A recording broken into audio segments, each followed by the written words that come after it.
ప్రశాంతంగా నిద్రపోయేందుకు నీంద్ యాప్లోకి అడుగుపెట్టండి. ఈ క్షణమే నీంద్ యాప్ను డౌన్లోడ్ చేసుకోండి.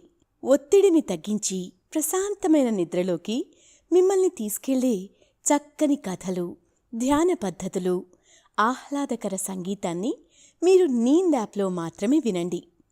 ఇవే కాకుండా పలు రకాల స్లీప్ ప్రోడక్ట్స్ అయిన sleep gummies, milk mix, sleep tea bags గురించిన సమాచారం తెలుసుకోవచ్చు. ఈ ప్రోడక్ట్స్కి మీరు బానిస అయ్యే అవకాశమే లేదు. వీటిని వాడడం వల్ల మీకు ఎటువంటి సైడ్ ఎఫెక్ట్స్ కూడా ఉండవు.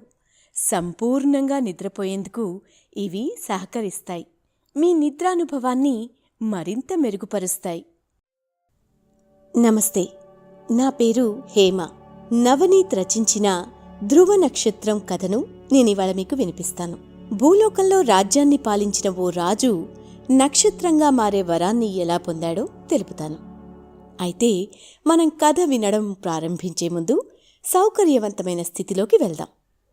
మీకిష్టమైన రీతిలో పడుకుని అన్ని లైట్లను ఆఫ్ చేసి మీ కళ్ళు మూసుకోండి. నెమ్మదిగా గాలి పీలుస్తూ పూర్తిగా లోతైన శ్వాస తీసుకుని వదలండి. ఈ ప్రపంచాన్ని, ఇవాల్టి జ్ఞాపకాలను మెల్లగా పక్కకు నెట్టి నిద్రలోకి క్రమంగా జారుకునే సమయమిది. మరోసారి నెమ్మదిగా గాలి పీలుస్తూ లోతైన శ్వాస తీసుకుని మీ శరీరంలోని ఒత్తిడిని బయటకు వదిలివేయండి. ఇప్పుడు చెయ్యాల్సిందల్లా విశ్రాంతి తీసుకోవడం, సేద తీరడం, మునుపటి స్థితికి రావడం. మీరిప్పుడు మంచం మీద ఉన్నారు. రోజువారీ అలసట నుంచి మీ శరీరం విశ్రాంతి తీసుకుంటున్నట్లుగా మీకు అనిపిస్తుంది. కాళ్ల నుంచి మొదలుపెట్టి మీ అవయవాల్లోని ఒత్తిడిని ఒక్కొక్కటిగా బయటికి పంపించేయండి. మీకోసం అవన్నీ రోజంతా చాలా కష్టపడ్డాయి కాబట్టి వాటికి విశ్రాంతి తీసుకునే అర్హత ఉంది. ముందుగా మీ పాదాల్లో మొదలైన విశ్రాంతానుభూతి క్రమంగా మీ మోకాలి క్రింది భాగానికి చేరుతుంది. అక్కడ్నుంచి మోకాళ్లలోకి ప్రవేశిస్తుంది. ఇప్పుడు మీ కాలి ఎగువ భాగాన్ని విశ్రాంతి తీసుకోనివ్వండి. ఈ విశ్రాంత అనుభూతి క్రమంగా మీ పొత్తి కడుపు నుంచి వెన్నెముక గుండా ఎగువ వీపు వరకు వచ్చి తర్వాత ఛాతీలోకి ప్రవహిస్తున్నట్లుగా గుర్తించండి. అక్కడ్నుంచి మీ భుజాల్లోకి, తర్వాత చేతుల్లోకి, చివరగా వేలి కొనల వరకు వెళ్తున్నట్టుగా అనుభూతి చెందండి. ఆపై మీ మెడ, తల, ముఖం వరకు ఆ అనుభూతి ప్రవహిస్తుంది. ఇప్పుడు మీ శరీరం మొత్తం ప్రశాంతంగా, రిలాక్స్డ్గా నిద్రకు సిద్ధంగా ఉంది. త్వరలో మీరు చక్కని నిద్రలోకి జారుకుంటారు. డ్రీమ్ల్యాండ్లో ప్రశాంతంగా ప్రయాణిస్తారు. ఈ ప్రయాణం ఉదయం వరకు కొనసాగుతూ ఉంటుంది. కాబట్టి మీరు కథను వింటున్నప్పుడు మీ శ్వాసను కూడా అనుసరించండి. అద్భుతమైన నిద్రానుభవం కోసం మీ శరీరం మొత్తానికి విశ్రాంతినిస్తూ స్థిరంగా ఉండండి. వేదాలను విభజించిన, పురాణేతిహాసాలను విరచించిన వ్యాసునికి మనశ్శాంతి లేకుండా పోయింది. ఏదో తెలియని దిగులు, చింత అతన్ని వేధించసాగాయి. ఆ వేదనతోనే సరస్వతీ నదీ తీరాన కూర్చున్నాడు. ఏమిటిది? ఎందుకీ వ్యధ? ఎలాంటి ఫలితాన్ని ఆశించక లోకక్షేమం కోసం ఎంతో చేస్తున్నానే, దైవ ప్రార్థనే ప్రాణంగా జీవిస్తున్నానే, నాకెందుకిలా జరుగుతోంది? ఈ బాధ తీరేదెలా అని వ్యాసుడు తల పట్టుకున్నాడు. అప్పుడక్కడికి నారద మహర్షి వేంచేశాడు. నారదుణ్ణి చూసి వ్యాసుడు చేతులు జోడించి నమస్కరించాడు. తగిన మర్యాదలు చేశాడు. ఉచితాసనాన్ని కల్పించాడు. దీనంగా, దిగులుగా ఉన్న వ్యాసుణ్ణి గమనించాడు నారదుడు. ఇలా అడిగాడు, పరబ్రహ్మ ఉపాసకుడివి నువ్వేమిటి ఇలా ఉన్నావు? ఏమిటి నీ బాధ? అప్పుడు వ్యాసుడు, ఏం చెప్పమంటావు మహర్షి, ఎందుకో ఏమిటో నా మనసంతా అల్లకల్లోలంగా ఉంది. తెలియని బాధ పట్టి పీడిస్తోంది. వేదాలను వేరుచేశాను, పురాణ ఇతిహాసాలని రచించాను, పంచమవేదం మహాభారతం విరచించాను. అయినా ఏదో లోపం, ఏదో వెలితి, మనశ్శాంతి లేదు. త్రిలోక సంచారివి, నీకు తెలియని రహస్యం లేదు. చెప్పు మహర్షి, నేను చేసిన తప్పేమైనా ఉందా? ఉంటే చెప్పు, క్షమించమని భగవంతుణ్ణి వేడుకుంటాను. లేదంటే మనశ్శాంతి కోసం నేనేం చేయాలో చెప్పు, కాస్తంత పుణ్యం కట్టుకో అని ప్రార్థించాడు వ్యాసుడు. సమాధానంగా ముందు సన్నగా నవ్వాడు నారదుడు. తర్వాత ఇలా అన్నాడు: ధర్మాలు నువ్వెన్నైనా చెప్పు, శ్రీహరి మహిమని చెప్పనప్పుడు అవన్నీ వ్యర్థాలే. నువ్వు రచించిన పురాణేతిహాసాల్లో భగవంతుడు ఒక పాత్రేగాని ప్రధానం కాకుండా పోయాడు. అందుకే నీకు మనశ్శాంతి లేకుండా పోయింది అని అన్నాడు. దీనికి ఆశ్చర్యపోయిన వ్యాసుడు తప్పు చేసిన వాడిలా చెంపలు వాయించుకున్నాడు. ఇప్పటికైనా మించిపోయింది లేదు. నువ్వు శ్రీమన్నారాయణ్ణి లీలన్నీ ప్రధానంగా చేసుకుని ఓ గ్రంథాన్ని రచించు.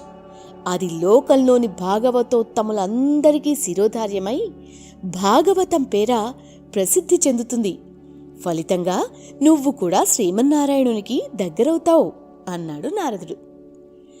భాగవతం రచనకు అది ప్రధానమైంది. నారదుని ఆదేశానుసారం వ్యాసుడు భాగవతం రచించాడు. సరస్వతీ నది పశ్చిమ తీరాన శమ్యాప్రాసం అని ఓ ఆశ్రమం ఉంది. అది మహాపుణ్యస్థలి. వ్యాసుడు అక్కడ దీక్షలో కూర్చుని మనసంతటా శ్రీహరిని నింపుకుని భగవత్కథలతో నిండిన భాగవత సంహితను రచించాడు. భక్తి యోగంలో భగవంతుని లీలలన్నీ గ్రహించాడు వ్యాసుడు. అలాంటి వ్యాసుడు రాసిన భాగవతంలోని మహాపురుషుల్లో ఒకరైన ధ్రువుని గురించి ఇప్పుడు మనం తెలుసుకుందాం. భగవంతుణ్ణి ప్రార్థిస్తే ఎలాంటి సమస్యకైనా పరిష్కారం లభిస్తుంది. అందులోనూ ఆ హరిభక్తునికి అందనిది ఏదీ లేదు. అది చెప్పేటందుకే ఇప్పుడీ ధ్రువోపాఖ్యానం. ధ్రువం అంటే శాశ్వతమైనది, సత్యమైనది అని అర్థం. ధ్రువ నక్షత్రం అన్నింటికంటే ఎత్తున ఆకాశంలో ప్రకాశిస్తూ ఉంటుంది. సప్తర్షులు, సూర్య చంద్ర గ్రహ నక్షత్ర తారకాగణం యావత్తు ఈ ధ్రువ నక్షత్రం చుట్టూ ప్రదక్షిణ చేస్తూ ఉంటాయి. కాలగణనలోనూ ఖగోళ శాస్త్రంలోనూ ధ్రువ నక్షత్రానికదే ప్రముఖ పాత్ర. భాగవతంలో ధ్రువుని కథ విశిష్టమైనది, విశేషించి చెప్పుకోదగింది. మరందుకే వినండి. స్వయంభువ మనువు కుమారుడు ఉత్తానపాదుడు. అతనికి సునీతి, సురుచి అని ఇద్దరు భార్యలు. పెద్ద భార్య సునీతి సద్గుణశీల సంపన్నురాలు. చిన్న భార్య సురుచి మహాసౌందర్యవతి. సునీతికి ధ్రువుడు పుడితే సురుచికి ఉత్తముడు జన్మించాడు. ఉత్తానపాద మహారాజుకి సురుచి అంటే ప్రేమ ఎక్కువ. ఆ కారణం చేత సునీతిని పాపం దూరం చేసాగాడు. తల్లితో పాటు బిడ్డ ధ్రువుణ్ణి కూడా అలక్ష్యం చేశాడు. ఒకనాడు సురుచి కుమారుడు ఉత్తముణ్ణి తొడపై కూర్చోపెట్టుకుని వాణ్ణి ముద్దాడసాగాడు ఉత్తానపాదుడు. ఎంతో ఆప్యాయంగా కబుర్లు చెప్తూ నవ్విస్తున్నాడు. అక్కడే ఆడుకుంటూ ఉన్న ధ్రువుడు ఈ విషయాన్ని గమనించాడు. పసివాడైన తనని తండ్రి అలా ముద్దాడితే బాగుండు అనిపించింది. తను కూడా తండ్రి ఒడిలో కూర్చుని కబుర్లు వినాలని ఆశపడ్డాడు. వెంటనే తండ్రి వద్దకు పరుగున వచ్చాడు. తండ్రి తొడ ఎక్కి కూర్చోపోయాడు. సింహాసనం మీద కూర్చున్న తండ్రి తొడ అందడం లేదు. తండ్రి చేయందిస్తాడేమోనని చూశాడు ధ్రువుడు. తండ్రి చేయందించలేదు సరికదా, పట్టించుకోలేదసలు. అది అనువుగా తీసుకుంది అక్కడే ఉన్న సురుచి. ధ్రువుణ్ణి పురుగును చూసినట్లుగా చూసింది. అసహ్యించుకుంది. సింహాసనం మీదికి ఎగబాగుతున్న ధ్రువుణ్ణి రెక్కపుచ్చుకుని బలంగా యువతలికి లాగిపారేసింది. కోపంగా ఇలా అంది. నువ్వేంటో నీ బతుకేంటో తెలుసుకోకుండా మహారాజు తొడను ఎక్కేందుకు ప్రయత్నిస్తావా? ఆ తొడను ఎక్కేందుకు ఒక్కడే అర్హుడు. వాడు నా కొడుకు ఉత్తముడొక్కడే. నీకా యోగ్యత ఈ జన్మలో లేదు. ఇంకో విషయం కూడా తెలుసుకో, రాజార్హత ఉన్నవాడే మహారాజు తొడనెక్కి కూర్చోగలగాలి. నీకా అర్హత కూడా లేదు. అధమురాలు సునీతి కడుపున పుట్టిన నీకు మహారాజయోగం లేదు. ఇక ఎప్పటికీ రాదు కూడా. ముందు ఇక్కడ్నుంచి వెళ్ళిపో. పినతల్లి మాటలు ధ్రువుడి మనసుని బాణాల్లా గాయం చేశాయి. దిక్కుతోచని స్థితిలో నిశ్చేష్టుడై ఉండిపోయాడు. అనరాని మాటల్ని, తనని సవతి తల్లి హింసిస్తున్నా పట్టించుకొని తండ్రిని చూసి మరింతగా బాధపడ్డాడు. అసలు పినతల్లికి తన మీద ఎందుకంత కోపమో అర్థం కాలేదు. తన తండ్రి మౌనంగా ఎందుకున్నాడో తెలియలేదు. ఇలా పసిహృదయంలో ఎన్నో ప్రశ్నలు తలెత్తాయి. దుఃఖాన్ని ఆపుకోలేక ఏడుస్తూ తల్లిని సమీపించాడు ధ్రువుడు. ఏంటమ్మా ఇది? నాన్నగారి తొడ మీద కూర్చునే భాగ్యం నాకు లేదా? నేనందుకు యోగ్యుణ్ణి కానా? ఉత్తముడు నేను ఒకటి కాదా? నన్నెందుకు పిన్నమ్మ కసిరి కొట్టింది? పిన్నమ్మ నన్ను అనరాని మాటలని హింసిస్తుంటే నాన్నెందుకు కల్పించుకోలేదు? ఊరుకున్నారెందుకు? ఎందుకమ్మా మనమంటే ఇంత చులకనా? అడిగాడు. సమాధానంగా సునీతి ముందు పెద్దగా ఏడ్చింది. తర్వాత ఇలా అంది. తప్పు మీ పిన్నిది కాదు నాయనా, తప్పంతా మహారాజుదే. ఆయనే మనల్ని నిరాదరిస్తున్నారు. నన్ను తన భార్యగా చెప్పుకోవడం మహారాజుకి సిగ్గుచేటు. ఏం చేస్తాం, అంతా మన కర్మ. భార్యని భార్యగా చెప్పుకోవడం మహారాజుకి ఎందుకు సిగ్గుచేటు? ఆలోచించసాగాడు ధ్రువుడు. ఆ పసివాణ్ణి అట్టే ఆలోచించనీయలేదు తల్లి. ఏడుస్తూ అంతలోనే ఇలా అంది. కొందరు పుట్టుకతోనే కష్టాలు కన్నీళ్లు వెంటపెట్టుకుని పుడతారు. వారిలో నేనొకదాన్ని. నా కడుపున నువ్వు పుట్టావు. అదే నువ్వు చేసిన నేరం, పెద్ద పాపం.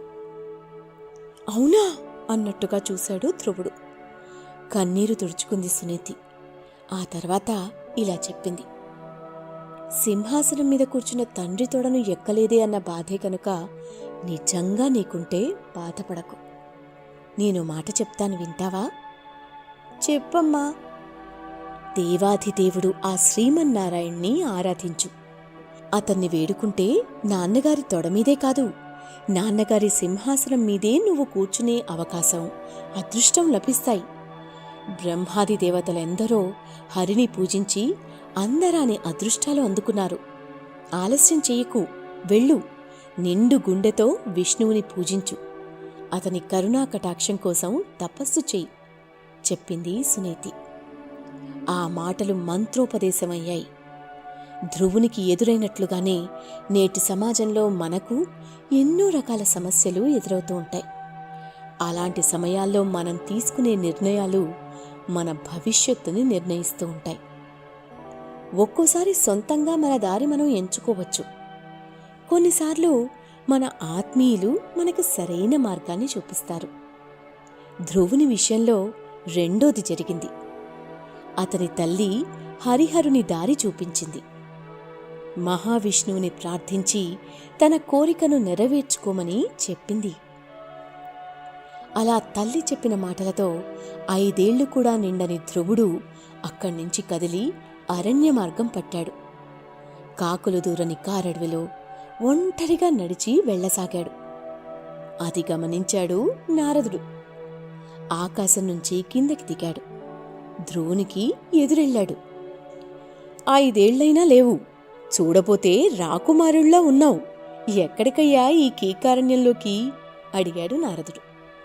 తమకు తెలియందేముంది మునీంద్ర, నా సవతి తల్లి నన్ను అవమానించింది, నా గుండెను గాయం చేసింది, తట్టుకోలేకపోతున్నాను, తపస్సు చేసుకునేందుకు పోతున్నాను అన్నాడు ధ్రువుడు. తపస్సా? ఆశ్చర్యపోయాడు నారదుడు. తర్వాత పగలబడి నవ్వి ఇలా అన్నాడు. ఏది మంచో ఏది చెడో తెలియని వయసు నీది. ఈ వయసులో తపస్సు చేస్తానంటున్నావు, సాధ్యమా? ఎందుకు కాదు మునీంద్ర అన్నట్టుగా చూశాడు ధ్రువుడు. మహాయోగులకు కూడా లభించని భగవత్ సాక్షాత్కారం నీకు లభిస్తుందని నువ్వెలా అనుకుంటున్నావు? తపోనిష్టను తట్టుకోవడం చాలా కష్టం. అది నీ వల్ల కాదు గాని నా మాట విను. ఎలా వచ్చావో అలాగే తిరిగి వెళ్ళిపో అన్నాడు నారదుడు. అతన్ని సన్నగా నవ్వుతూ చూశాడు ధ్రువుడు. వెళ్ళును మునీంద్ర, సవతి తల్లి అవమానాన్ని తట్టుకుని బతకలేను, ఆ అంతఃపురంలో అడుగు పెట్టలేను అన్నాడు. గట్టి నిర్ణయం మీద ఉన్నట్టుగా గుండె నిండుగా ఊపిరి పీల్చి వదిలాడు. తండ్రి తొడని అధిరోహించడం కాదు, వారి సింహాసనాన్ని అధిష్ఠించడం అంతకంటే కాదు. ఇంతకు ముందు మా పెద్దలెవ్వరూ పొందని ఉత్తమ పదం నేను పొందాలి. దాన్ని నేను సాధించాలి. సాధించే మార్గం చెప్పండి మునీంద్ర. నారదుడికి చేతులు జోడించి నమస్కరించాడు ధ్రువుడు. పరమ భాగవతోత్తములు, బ్రహ్మమానస పుత్రులు, మీరే నాకు దిక్కు, కర్తవ్యాన్ని బోధించండి అని ప్రార్థించాడు. వజ్ర సంకల్పంతో వన్నెతేరిన ధ్రువుణ్ణి చూసి సంతోషించాడు నారదుడు. నీ దీక్ష మహదాశ్చర్యాన్ని కలిగిస్తున్నది. నీ కోరిక తీరాలంటే ఒకటే మార్గం. నీ తల్లి చెప్పినట్లుగా నువ్వు ఆ దేవదేవుణ్ణి శ్రీహరిని ధ్యానించి తీరాలి. మరో దిక్కులేదు. వెళ్ళు, నిశ్చల మనస్కుడవై శ్రీహరిని ధ్యానించు అన్నాడు నారదుడు. తపోనిష్టకు సంబంధించిన విధి విధానాన్ని చెప్పాడు. భక్తి తత్వాన్ని బోధించాడు. వాసుదేవుని ద్వాదశాక్షరం మంత్రం ఉపదేశించాడు. నాయనా, నిష్ఠతో ఈ మంత్రాన్ని జపించు, నీ కోరిక సిద్ధిస్తుంది అన్నాడు నారదుడు. ధన్యుణ్ణి మునీంద్ర అన్నాడు ధ్రువుడు. నారదునికి ప్రదక్షిణ నమస్కారాలు చేసి తర్వాత మధువనికి తరలిపోయాడు.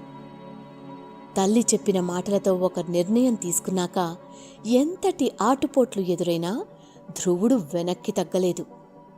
నారద మునీంద్రుడు నిరుత్సాహపరిచినా తన సంకల్పాన్ని వీడలేదు. తమ పూర్వీకులెవ్వరూ చేరుకోలేని ఉత్తమ స్థానాన్ని చేరుకోవాలనే దీక్షతో నారదుణ్ణి సైతం మెప్పించాడు. చివరకు నారదుని చేతనే మంత్రోపదేశం కూడా పొందాడు. ఇక ధ్రువుని తండ్రి పరిస్థితి మరోలా తయారైంది. ఉత్తానపాదుడు తన తప్పు తెలుసుకునేలోగా ధ్రువుడు అడవికి బయలుదేరిపోయాడు. భార్య సురుచి చేసిన అవమానాన్ని తట్టుకోలేక కొడుకు ధ్రువుడు తపోవనాలకు తరలిపోయాడని తెలిసి తండ్రి ఉత్తానపాదుడు తీవ్రంగా దుఃఖించాడు. జరిగిన దానిలో తన తప్పు ఉన్నదని బాధపడ్డాడు. నిరాహారంతో ధ్రువుడు ఎన్నాళ్లు బతికి ఉంటాడు? అసలు బతికి ఉన్నాడో లేదో? ఈసరికి ఏ వన్యమృగం నోట పెట్టుకుందో అని వాపోయాడు రాజు. కన్నీరు పెట్టుకు కూర్చున్నాడు. అప్పుడు అక్కడికి నారదుడు ప్రత్యక్షమయ్యాడు. నీ కొడుకు ధ్రువుడు దేవతలు మునులు సాధించలేని గొప్ప కార్యాన్ని సాధిస్తాడు, ముల్లోకాల్లో కీర్తి గడిస్తాడు అని చెప్పాడు. అయినా కొడుకుని దూరం చేసుకున్న దుఃఖం ఉత్తానపాదుణ్ణి నిలువనీయలేదు. రాజ్యభోగాలకు దూరమయ్యాడతను. నిరక్తుడైపోయాడు. కాలం గడుస్తోంది. తను అనుకున్నట్లుగానే మధువనానికి చేరుకున్నాడు ధ్రువుడు. కాళిందీ నదిలో స్నానం చేశాడు. దీక్ష చేపట్టాడు. నారదుడు ఉపదేశించినట్టుగా తపస్సు ప్రారంభించాడు. 3 రోజులకొకసారి దొరికిన కాడికి పళ్ళు తినేవాడు. అలా ఓ 1 నెల రోజులు గడిపాడు. తర్వాత నెల 6 రోజులకొకసారి ఆకులు అలములు తింటూ గడిపాడు. ఆ తర్వాతి నెల 9 రోజులకొకసారి మంచి తీర్థం పుచ్చుకుంటూ గడిపి ఆ పై నెల 12 రోజులకొకసారి వాయుభక్షణ చేస్తూ గడిపాడు. 4 నెలలు అలా పూర్తి చేసి 5వ నెలలో ఉచ్ఛ్వాస నిశ్వాసాలు నిరోధించాడు. పంచప్రాణాల్ని బిగపట్టాడు. ఒంటికాలిపై నిల్చుని నిశ్చలుడైనాడు. స్థాణువయ్యాడు. శ్రీహరిని ప్రార్థిస్తూ చాలా ఏళ్ళు అలా తపస్సు చేశాడు ధ్రువుడు. అయినా భగవత్ సాక్షాత్కారం లభించలేదు. కాలి బొటనవేలు మీద నిలబడి తపస్సు ప్రారంభించాడు. ఘోర తపస్సు చేపట్టాడు. ఆ తపస్సుకి, బొటనవేలితో నొక్కి పెడుతున్న బాధకి భూమి వణికిపోసాగింది.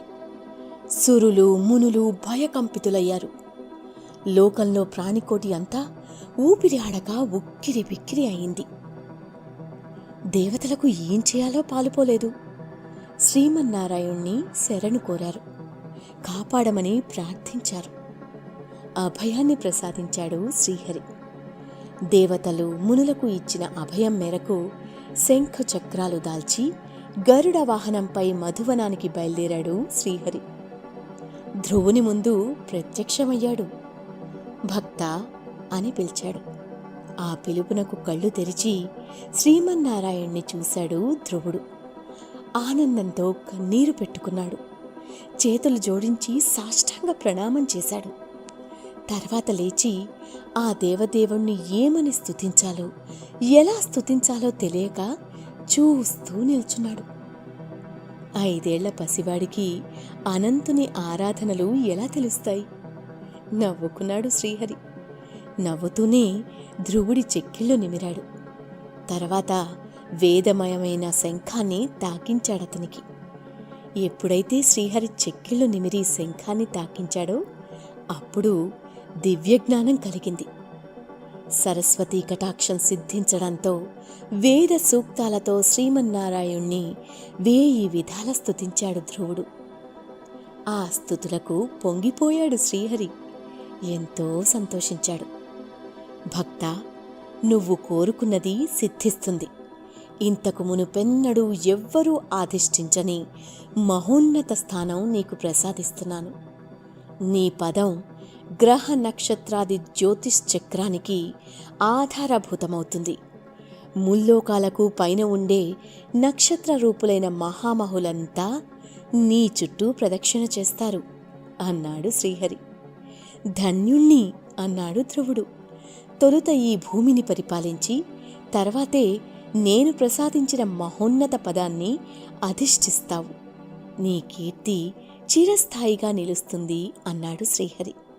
అదృశ్యుడయ్యాడు.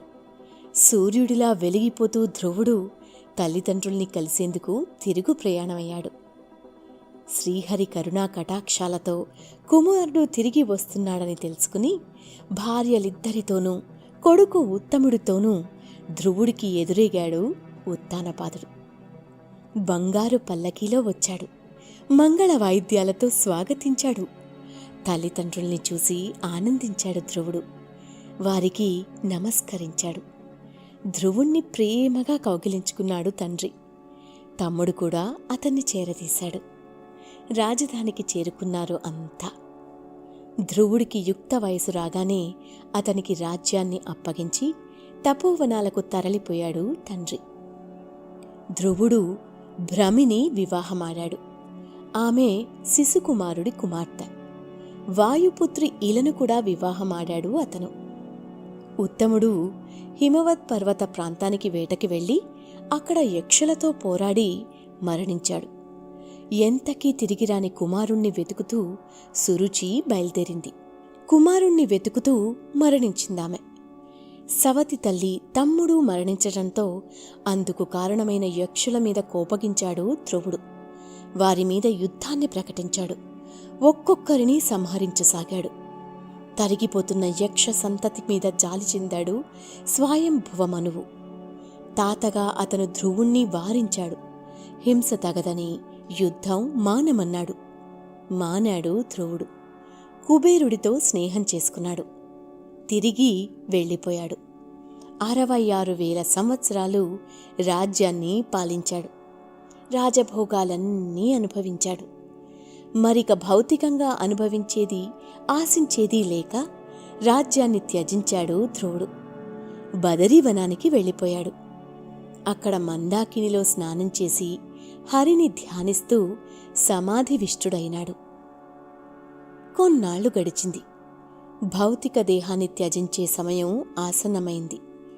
విష్ణుదూతలు దివ్య విమానాన్ని వెంటబెట్టుకుని రావడంతో భౌతిక దేహాన్ని త్యజించి జ్యోతిర్మయమైన దివ్య రూపాన్ని ధరించాడు ధ్రువుడు. విమానాన్ని అధిరోహించాడు. సమస్త దేవతలు మునులు కీర్తించగా ముల్లోకాలను, గ్రహమండలాన్ని, సప్తర్షుల స్థానాన్ని అతిక్రమించి ఉత్తర దిక్కున అన్నిటికంటే ఎత్తున ఉండే సత్యము నిత్యమైన ధ్రువపదం చేరుకున్నాడు. స్వయం ప్రకాశిగా వెలుగొందుతూ అక్కడే స్థిర నివాసాన్ని ఏర్పరచుకున్నాడు. ఆ క్షణం దేవదుందుబులు మోగాయి, పూలవాన కురిసింది, గంధర్వగానం వినిపించింది. ఆసరికే అతని తల్లి సునీతి స్వర్గాన్ని అలంకరించింది. ఉత్తర దిక్కున సప్తర్షి మండలానికి ఎగువన మహోన్నత స్థానంలో ధ్రువ నక్షత్రం అందరికీ కనిపిస్తూ నేటికి కనువిందు చేస్తున్న సంగతి తెలిసిందే.